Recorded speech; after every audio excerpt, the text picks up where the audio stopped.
네, 오늘은 하나님은 왜 이 세상에 죄와 고통을 허락하시는가 라는 주제로 성경 공부를 해보려고 합니다. 왜 이 세상에 죄악들과 고통이 있는가라는 질문은 수많은 믿지 않는 사람들이 하는 질문이기도 하면서 또 수많은 믿는 사람들이 하는 질문이기도 합니다. 그리고 이 세상에서 벌어지는 수많은 죄악들과 고통 때문에 이 질문에 대해서 믿지 않는 자들은 정의롭지만 전능한 신은 없다라고 결론을 내리기도 하고, 또 믿는 자들은 고통이 하나님의 심판이다 이렇게 결론을 내리기도 합니다. 저는 오늘 이 질문에 대해서 이 세상의 죄악과 고통도 하나님의 허락하시는 뜻 안에 있다라는 관점으로 말씀을 드려보려고 합니다. 저 역시도 이 세상 모든 각각의 사건에 대한 전말을 알 수가 없기 때문에 과연 어디까지가 하나님이 허락하시는 뜻이고 또 어디까지가 하나님이 원하시는 뜻인지 딱 구분해서 말씀드릴 수는 없습니다. 하지만 성경에서 하나님은 사람에게 어떤 다른 것이 아닌 믿음 그 하나만을 바라시고 또 하나님에 대해서 의로우신 심판자라고 표현했기 때문에 결국에 하나님이 의롭게 심판하실 것이라는 믿음을 기반으로 말씀을 드려보고자 합니다. 우선 악이 없는 곳이 없는 현실의 모습부터 짚고 넘어가 보겠습니다.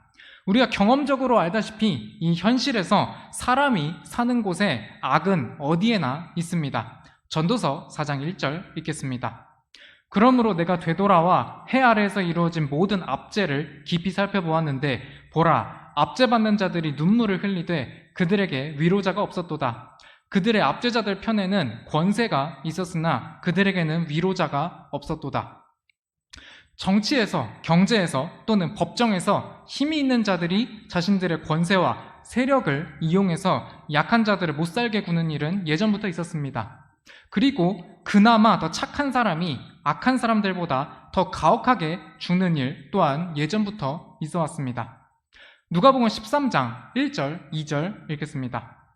그때 거기 있던 몇 사람이 빌라도가 어떤 갈릴리 사람들의 피를 그들의 희생물에 섞은 것을 그분께 고하매 예수님께서 그들에게 응답하여 이르시되 너희는 이 갈릴리 사람들이 그런 일들로 고난을 당하였으므로 모든 갈릴리 사람들보다 더 큰 죄인들이었다고 생각하느냐? 내가 너에게 이르노니 아니라. 그러나 너희가 회개하지 아니하면 다 그와 같이 멸망하리라. 방금 읽은 말씀에서처럼 어떤 사람들은 다른 사람들보다 평균적으로 더 선한 사람이었을지라도 먼저 비참하고 억울하게 죽는 경우 또한 발생합니다. 재물을 긁어모은 권력자들은 안전한 데 피신을 하고 평범한 사람들이 재앙을 겪는 경우들이 있습니다. 또한 러시아, 우크라이나 전쟁으로 특히 수많은 평범한 사람들이 죽어가는 경우들도 우리는 현 시대에서 보고 있습니다. 이런 인간의 죄악과 고통은 인간만이 겪는 문제가 아니었습니다. 인간도 고통스럽지만 창조세계 역시도 같이 고통을 겪고 있습니다. 로마서 8장 22절 읽겠습니다. 온 창조세계가 지금까지 함께 신음하며 고통 중에 산고를 치르는 줄을 우리가 아나니.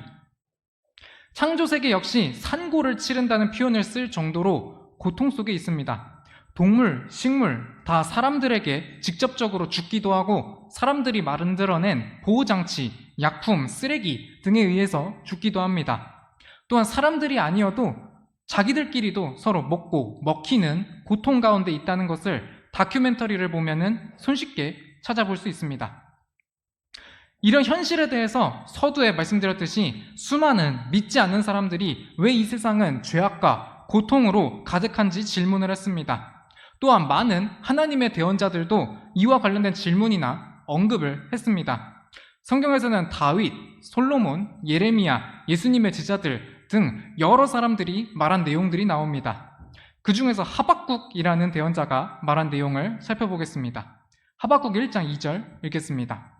오 주여, 내가 부르짖어도 주께서 들으려 하지 아니하시기를 어느 때까지 하시리이까? 내가 폭력으로 말미암아 주께 외쳐도 주께서는 구원하려 하지 아니하시나이다. 하박국 대언자는 죄악과 고통으로 가득한 현실에 대해서 하나님께 호소를 합니다. 억울한 폭력이 있고 또 불법과 학대와 노략질이 가득한 세상을 보고 하나님을 찾지만 하나님께서 구원하려 하지 않으신다고 부르짖습니다. 그런데 여기서 좀 엉뚱할 수 있겠지만 다른 질문이 생깁니다. 왜 사람들은 이렇게 불의한 현실 속에서 하나님을 찾을까요? 성경 속에서 이에 대한 답을 찾아보면 로마서 1장 19절의 말씀에서처럼 사람들의 마음속에 하나님을 알만한 것이 있기 때문입니다. 사람들은 깊은 마음속에서 하나님의 존재와 하나님이 정의로운 심판자라는 사실을 알고 있습니다. 그래서 자신의 죄들에 대해서 심판하시는 분이 있다는 사실을 마음 깊은 곳에서 알고 있습니다. 그리고 그로 인해 자신이 공정하지 않게 억울한 일들에 대해서는 심판해 줄 수 있는 분을 바라게 되고 세상의 죄악과 불의와 고통을 보면은 자신도 모르게 하나님을 찾게 됩니다.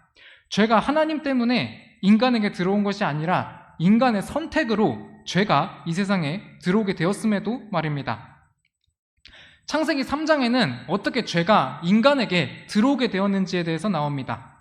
하나님께서는 에덴 동산에 첫사람 아담과 이브를 두시고 선악을 알게 하는 나무에서 나는 것만은 먹지 말라는 명령을 주셨습니다. 그런데 이브가 신들처럼 된다는 뱀의 말에 속아서 선악과를 따서 먹었고 아담 역시도 이브를 따라 그 열매를 먹음으로 인해 죄가 인간에게 들어오게 되었습니다. 인간이 하나님 대신 사탄의 말을 따라서 자기에게 좋아 보이는 것을 선택함에 따라 인간과 자연 만물은 죄와 고통 속에서 살아가게 되었습니다. 그런데 하나님께서는 아담과 이브를 바로 죽이시지 않았고 이들의 후손이 계속 이어져 오면서 이 세상에는 죄악과 불의와 고통이 계속해서 이어져 오게 되었습니다. 그로 인해 사람들 마음 깊은 곳에 있는 정의로운 하나님에 대한 개념과 죄악과 고통이 있는 현실 간에 충돌이 생겼습니다. 정의로운 하나님이 악을 심판하지 않는 것처럼 보이기 때문입니다. 하박국 1장 13절 읽겠습니다. 주께서는 눈이 정결하셔서 악을 보지 못하시며 불법을 볼 수 없으신데 어찌하여 배신하는 자들을 바라만 보시고 사악한 자가 자기보다 더 의로운 자를 삼키는데도 주의 혀를 억제하시나이까? 이 질문은 아까 살펴본 하박국 1장 2절에서 하박국이 처음에 했던 질문보다 더 날카로워졌습니다. 하나님의 속성이 정의로운 하나님이기에 불법을 볼 수 없으신데 왜 주님께서 아무 말씀을 안 하시는지 하나님께 묻습니다. 이에 대해 하나님께서 대답을 하십니다. 하박국 2장 3절 읽겠습니다. 그 환상 계시는 정해진 때를 위한 것이나 그 끝이 오면 그것이 말할 것이요 거짓말하지 아니하리라. 비록 그것이 더딜지라도 그것을 기다리라. 그것이 반드시 올 것이므로 지체하지 아니하리라. 그러면 여기서 질문이 생깁니다. 왜 하나님은 정해진 때 그리고 정해진 끝이 올 때까지 기다리라고 하시는 걸까요? 기다리면 무슨 일이라도 생기는 걸까요?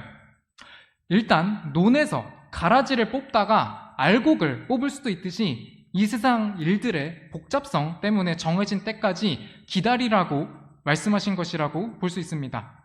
마태복음 13장 29절 읽겠습니다. 그가 이르되 아니라 너희가 가라지들을 모으다가 그것들과 함께 곡식도 뽑을까 염려하노라.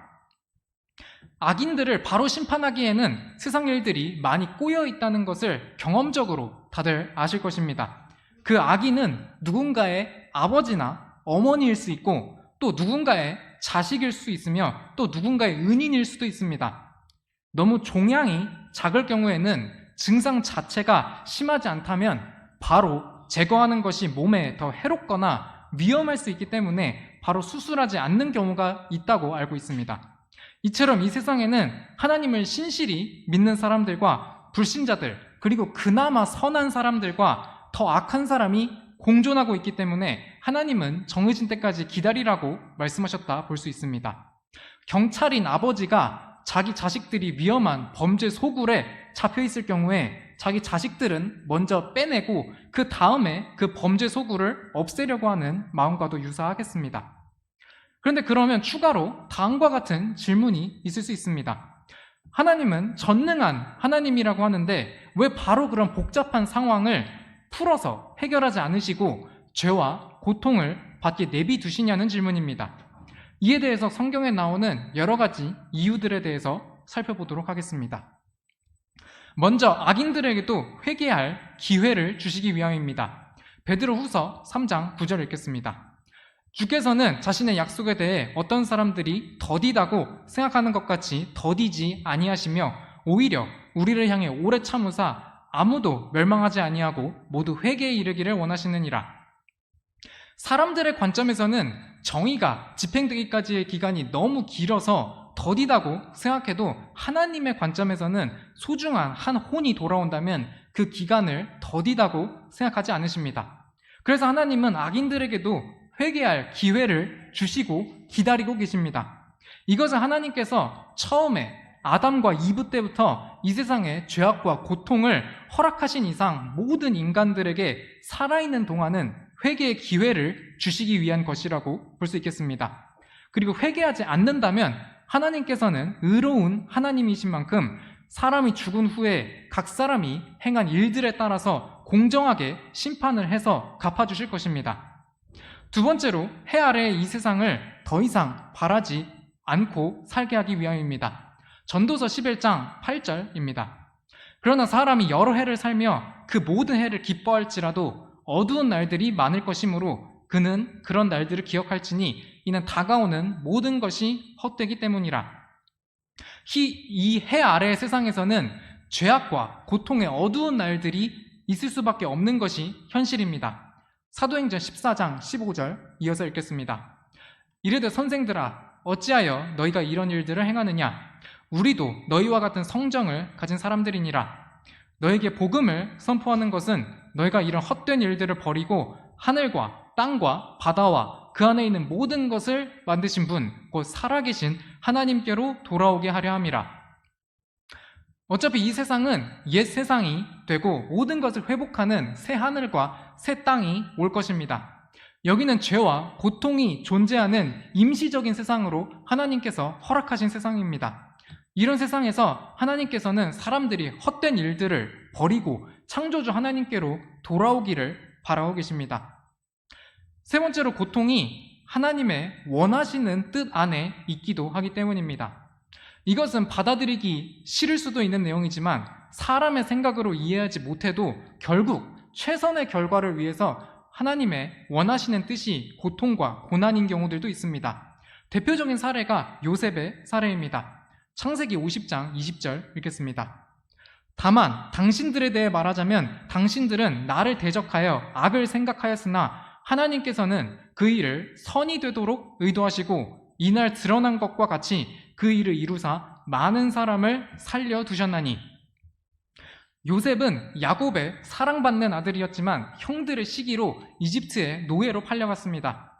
하지만 하나님께서는 요셉이 이집트에서 노예 생활을 할 때도 형통하게 하셨고 또 자기 주인의 아내의 고소로 억울하게 옥살이를 하게 될 때도 호의를 입게 하셨습니다. 요셉으로서는 야곱의 사랑받는 아들로서 자유롭게 살아가던 생활 대신 누군가의 지시와 감시를 받는 생활을 하면서 고통과 억울함도 겪었지만 요셉을 이집트로 보내는 것은 하나님의 원하시는 뜻 안에 있었습니다. 그래서 결국 요셉은 하나님의 은혜로 이집트의 총리 지위까지 이르게 되었고 결국 하나님께서 형들이 꾀한 악을 선으로 바꾸셨다는 고백을 합니다. 요셉의 사례에서 보다시피 결국에는 나중에 가면 이득이 되겠지만 하나님께서는 고통의 이유를 일일이 그 당시에 설명하지는 않으실 수 있습니다. 하지만 이해하지 못해도 고난과 고통을 이겨낼 때 사람이 성장을 하게 되고 성경에서는 하나님께서 그런 경우들을 원하기도 하신다는 것을 볼 수 있습니다. 네 번째로 하나님께서 정말 큰 악은 한 번에 심판하시기 위함입니다.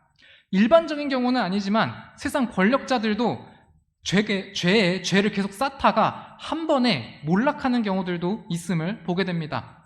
대표적인 사례가 엘리야 시리즈에서 살펴본 아합 왕입니다.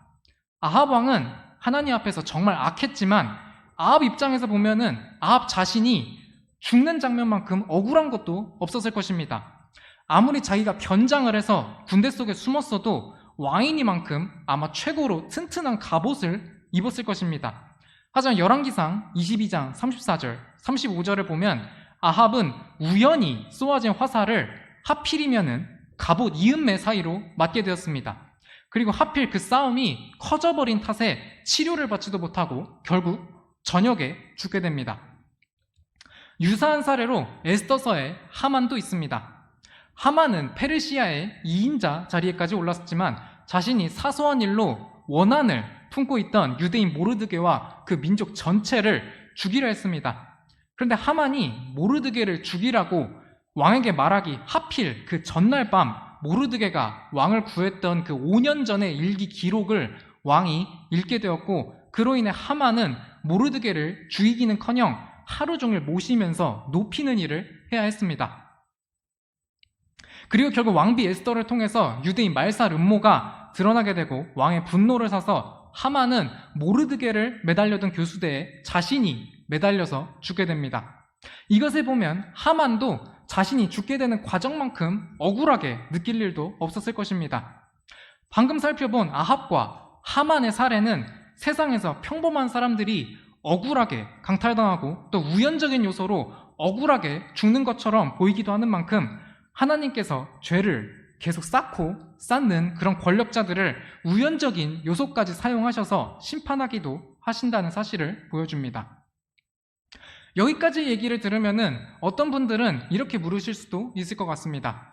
도대체 하나님이 사람을 심판하시는 타이밍의 기준이 무엇인지 말입니다. 어떤 사람은 악해 보여도 죽을 때까지 심판하시지 않는 것처럼 보이고, 어떤 사람은 또 선해 보여도 억울한 고통을 당하거나 억울한 죽음을 당하는 것처럼 보이기 때문입니다. 아무리 권선징악의 사례들이 있다고 해도 방금 말한 것처럼 권선징악처럼 보이지 않는 사례들도 세상에 존재합니다. 처음에 제가 어디까지가 하나님이 허락하시는 뜻이고 과연 어디까지가 하나님이 원하시는 뜻인지 말씀드리기 어렵다고 말씀드린 것처럼, 하나님이 어떤 사람에게는 언제까지 기다려주시고 또 어떤 사람은 일찍 죽게 하시는지 뾰족한 해답을 갖고 있지는 않습니다. 하지만 여기서 짚고 가려는 포인트들이 두 가지가 있습니다. 첫 번째는 과연 하나님께서 명확한 이유로 딱 맞는 타이밍에 사람들을 맞는 이유로 심판을 해도 그 사람들이 하나님을 과연 믿겠냐는 것입니다. 요한계시록 16장 21절을 보면 하나님께서 그리스도인들은 이미 다 데려가시고 나서 세상에 남은 하나님을 거부하는 사람들을 심판하시는 내용이 나옵니다. 그런데 이들의 반응을 보면 자신이 악하기 때문에 하나님의 심판이 정당하다고 받아들이는 것이 아니라 오히려 하나님을 모독한다고 합니다. 생각해보면 예수님더러 십자가에서 내려오라고 그 조롱하던 죄인들이 예수님께서 갑자기 못들을 뽑아내고 십자가에서 초자연적으로 내려와 버렸다고 해서 그들이 예수님을 진심으로 믿게 되었을까요? 이와 마찬가지로 무조건 신이 악한 사람은 바로바로 맞는 타이밍에 심판해야 한다고 주장하는 사람도 그게 내 이해관계와 맞지 않는다면은 신에게 감사와 찬양을 돌릴 사람은 아닐 것입니다. 사람이란 존재는 자신의 이해관계를 중시하기 때문에 이해관계에 안 맞다면은 제때에 심판하는 신을 공정하다고 받아들이는 것이 아니라 오히려 원망하기만 할 것이기 때문입니다. 그리고 두 번째 포인트는, 그렇다면 우리 인간들은 이렇게 모호해 보이는 현실 속에서 고통의 쳇바퀴 인생 속에 확실히 붙잡을 수 있는 해답이 있냐는 것입니다. 그리고 그 해답이 있도록 신이 인간을 위해서 한 것이 있냐는 것입니다. 다행히도 성경에는 대답이 있습니다. 그것은 바로 하나님 자신이 이 세상의 불법과 고통을 모두 짊어지고 죽는다는 것입니다. 이것은 제가 아까 죄가 세상에 들어온 기원에 대해서 말씀드렸을 때 하나님께서 죄를 지은 아담과 이브를 바로 죽이지 않으신 이유와도 연관이 됩니다. 하나님께서는 죄를 지은 인간에게 어떤 해법을 주실지를 죄가 세상에 들어온 그 처음부터 예표로 보여주셨습니다. 창세기 3장 21절 읽겠습니다. 주 하나님께서 또한 아담과 그의 아내를 위해 가죽옷을 만들어 그들에게 입히시니라. 하나님께서 처음 죄를 지은 아담과 이브를 위해서 가죽옷을 만들어 입히셨습니다. 가죽옷을 만들기 위해서는 짐승이 희생되어야 합니다. 짐승이 피 흘려 죽어야 그 짐승에게서 가죽을 취해서 가죽 옷을 만들 수 있습니다. 아담과 이브의 죄를 덮어주기 위해서 짐승이 죽어야 했던 것입니다. 이와 유사하게 하나님께서는 하나님 자신이 이 세상의 불법과 고통을 모두 짊어지고 죽기로 하고 수많은 예표들을 구약시대에 주셨지만 이사야 대언자를 통해 특히 그 내용을 직접적으로 예언을 하셨습니다. 이사야서 53장 4절에서 6절 읽겠습니다. 그러나 그는 우리의 고통을 짊어지고 우리의 슬픔을 담당하였지만 우리는 그가 매를 맞고 하나님께 맞아 고난을 당한다고 생각하였노라. 그러나 그는 우리 범법들로 인해 부상을 당하고 우리 불법들로 인해 상하였도다. 그가 징벌을 받음으로 우리가 화평을 누리고 그가 채찍에 맞음으로 우리가 고침을 받았도다. 우리는 다 양 같아서 길을 잃고 각각 자기 길로 돌아섰는데 주께서는 우리 모두의 불법을 그에게 지우셨도다. 하나님이 우리의 고통, 우리의 슬픔을 짊어지시고 우리의 불법들로 인해 고통을 당하신 것입니다. 하나님께서 우리 모두의 불법을 대신 짊어지신 것입니다. 이는 하나님이신 예수님이 십자가에서 죽으심으로 인해 성취가 되었습니다. 그러면 예수님이란 분이 이 세상 사람들의 그 모든 고통과 슬픔과 억울함을 대신 감당할 만한 분이셨을까요? 예, 그렇습니다. 예수님은 이 모든 것들을 감당할 자격이 되시는 분이었습니다. 우선 죄가 없었기에 사람들의 불법들을 모두 대신 짊어지실 수 있었습니다. 그리고 예수님은 하나님의 아들로서 세상에 창건 이전부터 아버지 하나님의 사랑을 받은 존재입니다. 요한복음 17장 24절에 그 내용이 잘 나와 있습니다. 그리고 아버지 하나님과 세상의 창건 이전부터 하늘의 영광을 같이 누려온 분입니다. 그런데 그런 분이 하늘 영광을 버리고 이 우주 속의 점같이 작은 지구로 오셔서 제약이 심한 이 인간의 몸을 입으셨던 것입니다.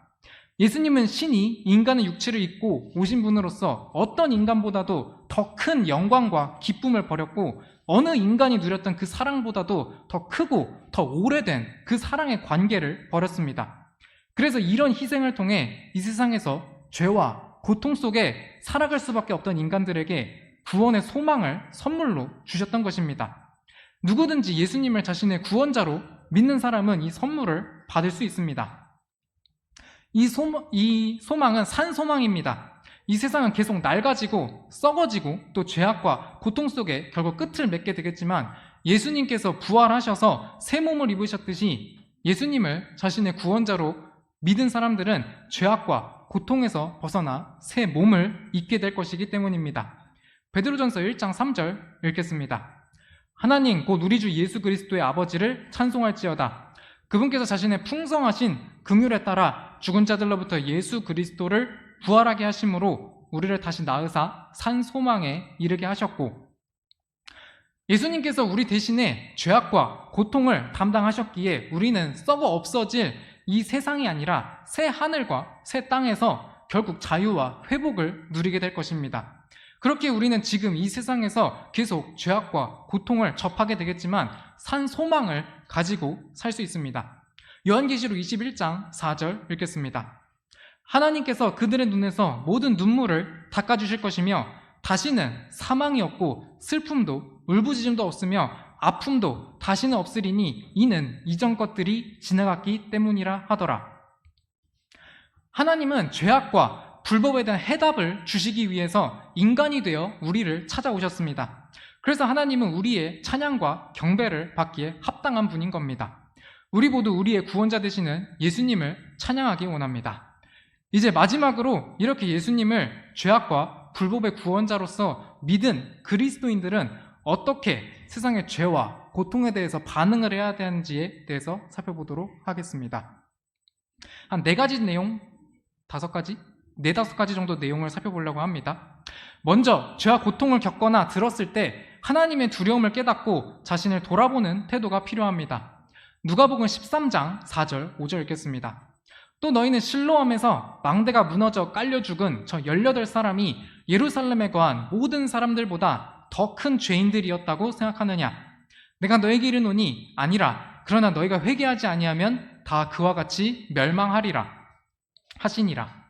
구원받은 우리에게 예수님의 피가 있어서 하나님께 나아갈 수 있지만 우리도 다른 믿지 않는 자들처럼 세상에서 죄들을 짓기도 합니다. 의인도 인간의 성적 면에서는 악인과 다른 점이 없습니다. 그러니 그리스도인들이 죄를 지었을 때 구원을 잃어버리지는 않지만 이 세상의 죄악들과 그 고통들을 접했을 때 스스로가 하나님 앞에 바르게 살고 있는지 돌아보는 태도가 필요합니다. 다음으로 모든 일을 단정적으로 판단하지 않는 태도가 필요합니다. 이사야서 55장 8절 읽겠습니다. 내 생각들은 너희 생각들이 아니며 내 길들은 너희 길들이 아니니라 주가 말하노라. 세상적으로 잘못되고 비극을 맞이한 사람들을 욥의 친구들처럼 죄다 지은 죄가 있으니까 라고 몰아붙이거나 예수님을 안 믿어서 이런 식으로 주장하는 것은 맞지 않습니다. 우리가 하나님의 생각들과 하나님의 길들을 전부 다 알 수 없는 만큼 성경에 나오지 않는 일들에 대해서 단정적으로 판단하지 말아야 하겠습니다. 다음으로 고통을 겪을 경우 그 고통이 큰 만큼 큰 회복의 기쁨을 기다려야 하겠습니다. 요한복음 16장 21절, 22절을 보면 고통과 회복의 기쁨을 여자가 아이를 낳기 전후의 심정으로 대비되게 표현하고 있습니다. 우리는 결국 예수님을 다시 만나서 누구도 빼앗지 못할 기쁨을 얻을 것이기에 이 회복의 기쁨을 누릴 날을 기다려야 하겠습니다. 다음으로 슬픔에 동참할 수 있는 마음이 필요합니다. 로마서 12장 15절 읽겠습니다. 기뻐하는 자들과 함께 기뻐하고 슬피 우는 자들과 함께 슬피 울라. 이 말씀처럼 우리는 이 세상에 살면서 슬픔에 동참하고 슬픔을 함께 나눌 수 있는 사람들이 되어야 하겠습니다. 마지막으로 우리에게 믿음만을 요구하시는 하나님께 감사해야 합니다. 이 세상의 죄악과 고통이 각 사람에게 적용되는 것을 볼 때 억울하게 보이는 경우들도 있지만 하나님께서 주신 해답은 예수 그리스도께서 이 죄악과 고통의 문제를 대신 해결해 주셨다는 것을 믿는 그 믿음에 있었습니다. 히브리서 11장 6절 읽겠습니다. 그러나 믿음이 없이는 하나님을 기쁘게 할 수 없나니 그분께 가는 자는 반드시 그분께서 계시다는 것과 또 그분께서 부지런히 자신을 찾는 자들에게 보상해 주는 분이시라는 것을 믿어야 하느니라. 하나님은 사람이 어디서 태어났고 얼마나 돈이 많으냐 또는 얼마나 능력이 좋으냐 또는 얼마나 착한 일들을 많이 했느냐로 사람들을 받아주시는 것이 아니라 믿음이라는 기준으로 사람을 보십니다. 그렇기 때문에 죄악과 고통 속에 살던 우리도 구원을 받을 수 있었습니다. 이렇게 다른 기준이 아니라 믿음만을 요구하시는 그 하나님께 우리는 감사할 수 있어야 하겠습니다. 이제 오늘의 말씀을 요약해 보도록 하겠습니다. 우선 악이 없는 곳이 없는 현실의 모습을 살펴봤습니다.